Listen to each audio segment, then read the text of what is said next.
Welcome. Thank you very much, Michelle. Hello, everyone. Thank you so much for the invitation. So I changed a little bit the title of my presentation. I hope you don't mind.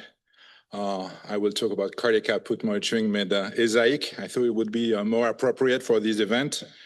And so within the next 20 minutes or so, I will try to show you how we could make cardiac output monitoring easy to use, sustainable, accurate, inexpensive, and clever.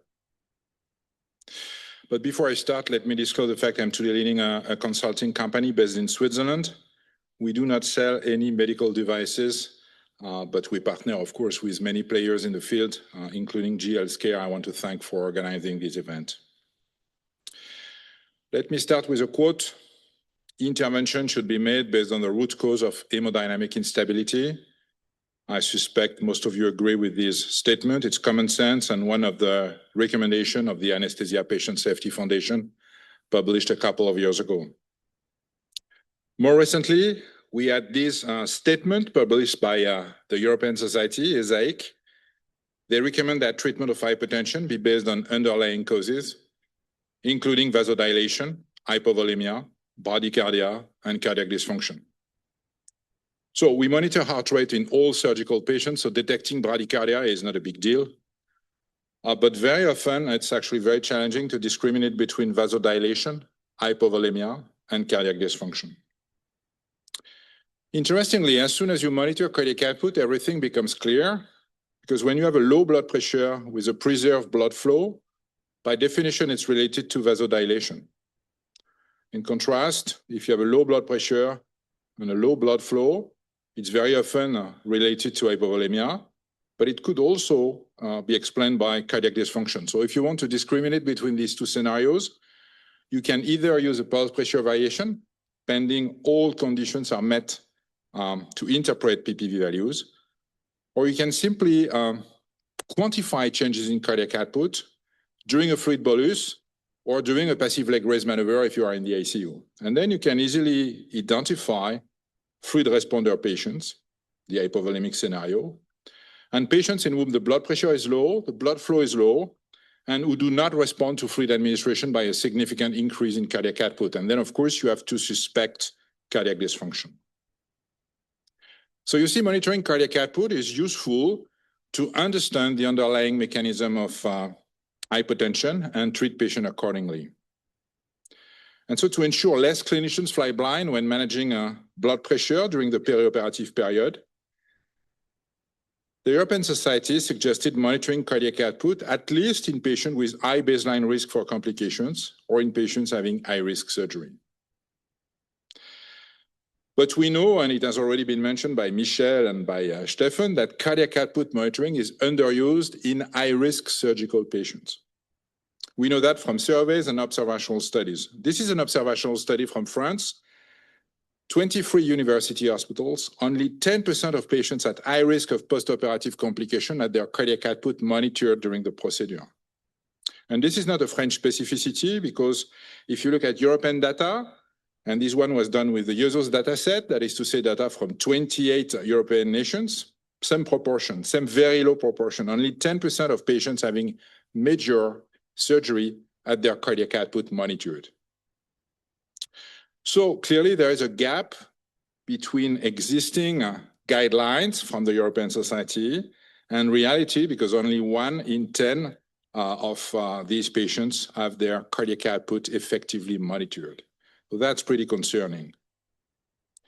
What's interesting is that when you ask anesthesiologists why they do not monitor cardiac output more often during high-risk non-cardiac surgery, they say it's because the tools to do so are not available and too expensive. And this is feedback from high-income countries. I remind you that 75% of the world population lives in middle-income countries. And with Michel, recently, we did a survey focusing on middle-income countries about access to hemodynamic monitoring tools. We got feedback from a large number of anesthesiologists and intensivists working in 39 different countries, mainly from Latin America, from India, and from Southeast Asia. And to the question, when needed, do you have access to cardiac output monitoring? Only 37% said yes. And please note that we did not ask them if they monitor cardiac output. We are well aware that many anesthesiologists don't need to monitor cardiac output in their daily practice, for example, because they deal exclusively with low-risk patients. No, we were very clear in the questionnaire. In case you need to monitor cardiac output, do you have access to the tools to do so? Only 37%. If you do not have access to cardiac output monitoring tools, the reasons were, first, the cost of the monitor, and second, the cost of the consumables. And if cardiac output monitoring tools were less expensive, 72% would use them more often, and only 10% would not use them. In this survey, we did not include China because actually we used Google Forms, and you know they have it's a challenge for them to have access to Google tools, but they have done their own evaluation. It's a survey published a few years ago with the help of Maxime Canesson from UCLA. They surveyed over 200 anesthesia departments. And again, most high-risk surgical patients had an arterial catheter in place, and only 13% had their cardiac output monitored. And interestingly, in the discussion, they attribute these findings to the limited access to technologies and the cost of the devices. So it's clearly the same problem everywhere on the planet, access to cardiac output monitoring tools. And we have to acknowledge the cost of cardiac output monitoring may be pretty significant, because in addition to the fixed cost associated with the dedicated monitor, if you are using a pulse control technique like most of your colleagues, you have additional running costs associated with the use of dedicated consumable pressure sensors, typically the flow track sensor. These sensors usually cost between 100 and 400 euros per patient. We estimated a few years ago that in France, given the current adoption rate, it already represents 67 million euros every year. Just to put this number into perspective, this is more than the budget necessary to pay the salaries of over 2,000 nurses every year in France, or to buy 10,000 pocket echo devices. More recently, with Stefano Romagnoli and Bernd Sogol, we estimated that if current guidelines from the European Society were followed, that is to say cardiac output monitoring, not for all surgical patients, but for all high-risk surgical patients, these running costs would quickly reach 1 billion euros per year. So we need to find solutions to improve accessibility to cardiac output monitoring tools and decrease their cost. So what can we propose? The first option is to use a pulse control algorithm working with a standard pressure transducer. So the idea is to get rid of these expensive and specialized pressure transducer and to use a standard pressure transducer, the one you are using to monitor blood pressure continuously in these patients, also to compute cardiac output. So to do so, you need an algorithm able to compute a blood pressure waveform recorded with a standard pressure transducer. As I said, it would be very interesting from an economic standpoint, but also from a sustainability standpoint. There is evidence published showing it's associated with a significant decrease in plastic waste. That's why these pulse control techniques that do not require a specialized pressure transducer are often now described as green pulse control techniques. So if we look briefly at the evolution of cardiac output monitoring tools during perioperative medicine, as we did with Michel and Pierre-Grégoire Guinaud in this paper a couple of years ago, in the 70s, the only option to monitor cardiac output was to use a swan. Then in the 90s, it became possible to use the esophageal Doppler. And then from 2005 to use pulse control techniques. And you see on the y-axis, you have accessibility and sustainability. And then, as I mentioned, now there are pulse control techniques which are green or greener. But what would be really ideal is actually to have one of these green pulse control algorithms integrated into a standard regular bedside monitor, the monitor you are using today to monitor ECG, blood pressure, SpO2, and so on and so forth. So the second concept is to eliminate the need for the specialized pressure transducer, but also the need for a dedicated hemodynamic monitor, and to use your regular bedside monitor also for advanced hemodynamic monitoring. So this concept of pulse control algorithm integration into a standard multi-parameter bedside monitor is something I had in mind for many years. because I thought it would be a way to make cardiac output monitoring easy, affordable, and sustainable at the same time. This is a publication from 2019 where we imagined that bedside monitoring companies would develop or acquire pulse control algorithm so that cardiac output values would become available next to blood pressure numbers in all patients with a radial catheter in place. And as you know, thanks to E.S.A.I.C, it's now a reality. And of last year, they launched this cardiac output inside application that gives you the opportunity to monitor cardiac output directly from your bedside monitor. So this is how it looks like. Here you have the example of a monitor mounted on the anesthesia machine, but of course it could be also the bedside monitor in the ICU. So the ideal cardiac output monitoring system could be a multi-parameter bedside monitor with a pulse control application inside. That would make cardiac output monitoring very easy, activable on demand with a simple tap on the screen. And in this table, we try to summarize all the potential advantages in using a digital app as compared to a classic pulse control technique. So as I already mentioned, no need for any specialized hemodynamic monitor, no need for any specialized pressure transducer. If we look now at the carbon footprint, no manufacturing, no packaging, no shipping of any hemodynamic monitor, no additional plastic waste associated with the use of specialized pressure transducer. So of course, it would dramatically decrease the cost of cardiac output monitoring per patient. And it would make it available on all OR and ICU bedside monitors instantly. So many advantages. When we discuss about digital app, or we have in mind what is a digital app, it's the combination of a software program and a user-friendly interface. So the software program, as you can imagine, would be one of these pulse control algorithms. But you probably know that not all pulse control algorithms are created equal. The flow track algorithm, for example, is very sensitive to vascular tone. Several studies have shown a significant underestimation of cardiac output in patients with low SVR. And unfortunately, we know this limitation has not been fixed by several software upgrades. And this is one of the studies published by Stefan Reichs. Same limitation with the PulsioFlex algorithm or the PROACT algorithm. You see again a significant underestimation of cardiac output in patients with low SVR. And same limitation with the PulseCo algorithm, which is part of the LeadCo or Massimo system. Interestingly, the PAM algorithm stands out because it's not influenced by SVR. There is no impact of SVR on the accuracy of the system. And this may explain why multiple studies have shown a very good agreement between PAM measurements and clinical reference measurements. So for example, when you compare PRAM measurements to SWAN measurements, what the team of Bernd-Sogol did in this study, they reported a percentage error below 30%. When the team of Paolo Navalezzi compared PRAM measurements to transpulmonary thermodilution, that is to say the bolus pico measurements, they reported as well a percentage error below or equal to 30%. And that study was done in patients with sepsis. And we know many of these patients have a decrease in SVR.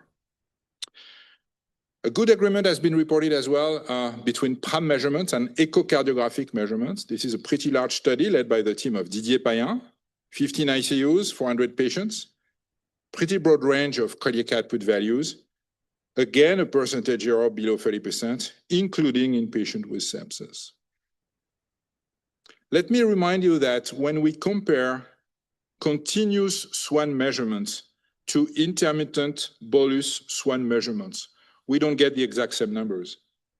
In this meta-analysis we published with Bernd-Sogol a couple of years ago, we showed that on average, the percentage error is 29.7%, so close to 30%. So if with PRAM, we have studies reporting a percentage error around 30%, it simply means that PRAM is as precise as the continuous SWAN. And I think the continuous SWAN is probably a tool you trust if you use it, particularly in cardiac surgical patients. On top of that, you may have seen two very recent meta-analyses suggesting that PRAM outperforms other algorithms. The first one was published just a week ago, so the timing is perfect for this presentation, by the team of Bernd-Sogol again, 59 studies using SWAN or transpulmonary thermodilation as a reference technique. And so on the y-axis here, you have the percentage error. So the lowest the percentage error, the better the precision. And you see PRAM is actually the most precise algorithm, according to these meta-analysis.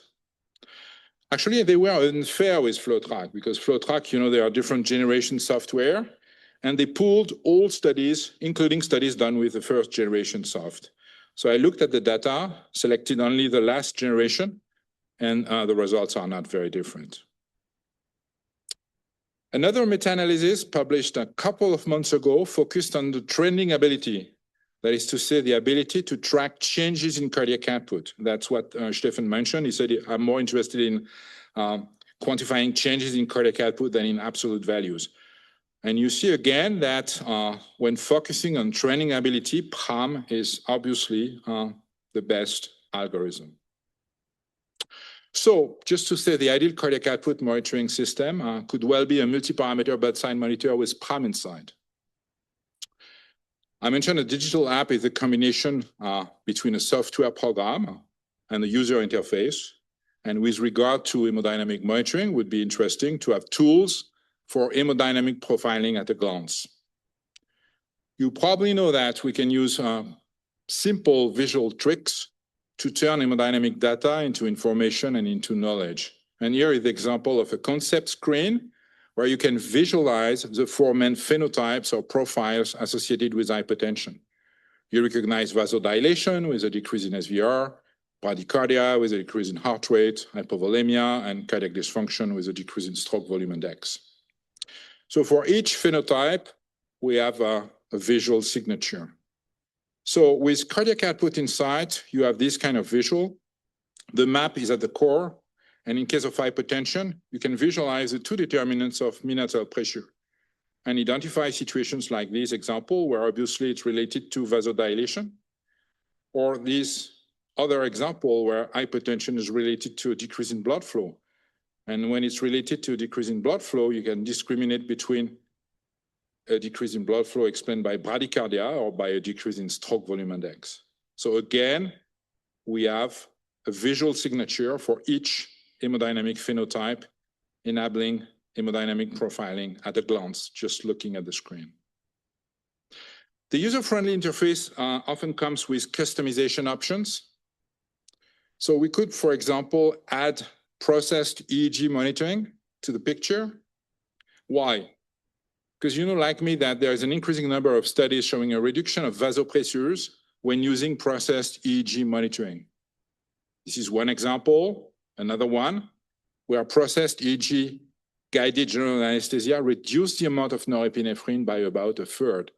So, sometimes a major impact of processed EEG monitoring on hemodynamic management. And that's why in this statement about hemodynamic monitoring and management, the European Society also suggested monitoring and optimizing the depth of anesthesia to titrate doses of anesthetic drugs and reduce their side effects. So here on the left-hand side, you have an example of the cardiac output insight interface, where you see the blood pressure is low because of vasodilation, because of excessive administration of anesthetic drugs. So in this example, maybe before jumping on vasopressors, you could try to decrease depth of anesthesia.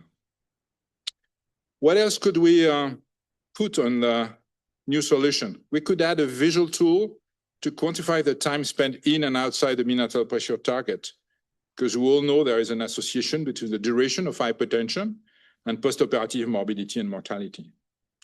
We could also inform clinicians before the blood pressure is too low, so that they can start cardiac output monitoring to know the determinants of blood pressure and act accordingly.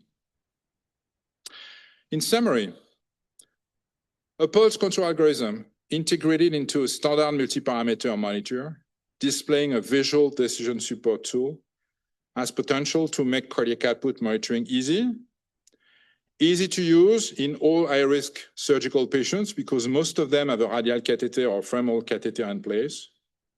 Affordable, because users just have to activate an app which is part of your bedside monitor. So again, you no longer need a specific hemodynamic monitor or any specialized and expensive pressure transducers. For the same reason, that would become the most sustainable solution for cardiac output monitoring and yielding insight because of the visual decision support tools, helping clinicians understand immediately the underlying mechanism of hypertension and integrating as an option depth of anesthesia monitoring. So when several years ago with Michael Pinsky and Jean-Louis Vincent, we published this article about the future of hemodynamic monitoring. We mentioned that data integration and data fusion was clearly part of the future, at least as we saw it. And I think there is no better place than the regular bedside monitor to integrate all the physiologic information we collect. And in my opinion, the hemodynamic monitor of the future is not a hemodynamic monitor. It's going to be your regular bedside monitor. You use today to monitor vital signs, but you will use tomorrow also to monitor cardiac output, advanced hemodynamic variables, and more. So in conclusion, recent guidelines and consensus statement recommend cardiac output monitoring in high-risk surgical patients. Although these patients have a radial line most of the time, we know that access to cardiac output monitoring techniques is an issue, and not only in middle-income countries. The good news is that affordable, accessible solutions now exist. Could be a pulse control algorithm working with a standard pressure transducer, or even better, could be a pulse control application, part of your standard multi-parameter bedside monitor. Both solutions should help clinicians follow existing recommendations and ensure more patients from more countries benefit from cardiac output monitoring. This is, as you know, the concept of tech equity that consists in reducing inequities with smart and affordable technological innovations. With that, I thank you very much for your attention.